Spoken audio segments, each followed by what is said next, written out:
Hello and welcome to Anime Animosity. And what the fuck is an isekai? Is this an isekai? What about this? Or this? Or how about this one? Well, the term isekai simply means another world. And it isn't even a real genre. It's a setting. But due to the sheer amount of isekai anime that it has shifted from a setting to a genre over time, similar to the school genre. But what classes an isekai as an isekai? Well, depending on who you ask, that answer may vary. For example, there are some who would consider something like Goblin Slayer to be an isekai, given that it is set in a world that is different to ours. My only problem with this definition is that most fantasy anime would then also fall into the isekai category. Well, maybe not most, but a good handful would.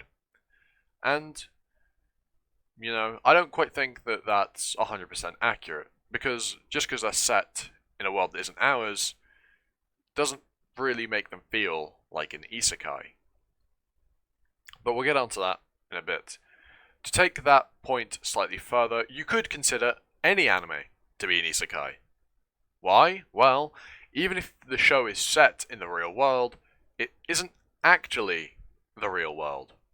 These characters don't really exist, and sometimes neither do the places, meaning that the world that anime is set in is based on the real world, but isn't actually the real world, making it another world, or an isekai. But that's just stupid. Not every anime is an isekai. That should be abundantly clear. And for me, to class an anime as an isekai, the story needs to be set in a world that is different to the one that some members of the cast are from. Take Tensura, or That Time I Got Reincarnated as a Slime.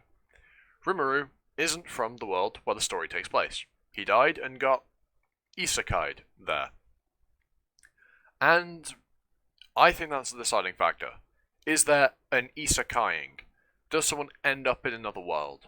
Are they sent there, reincarnated, etc., etc., etc.? In all honesty though, the whole isekai thing is pretty stupid. But that's mainly due to the oversaturation of isekai anime nowadays.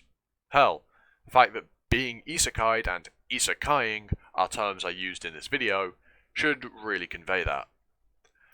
Hopefully that cleared up what makes an anime an isekai.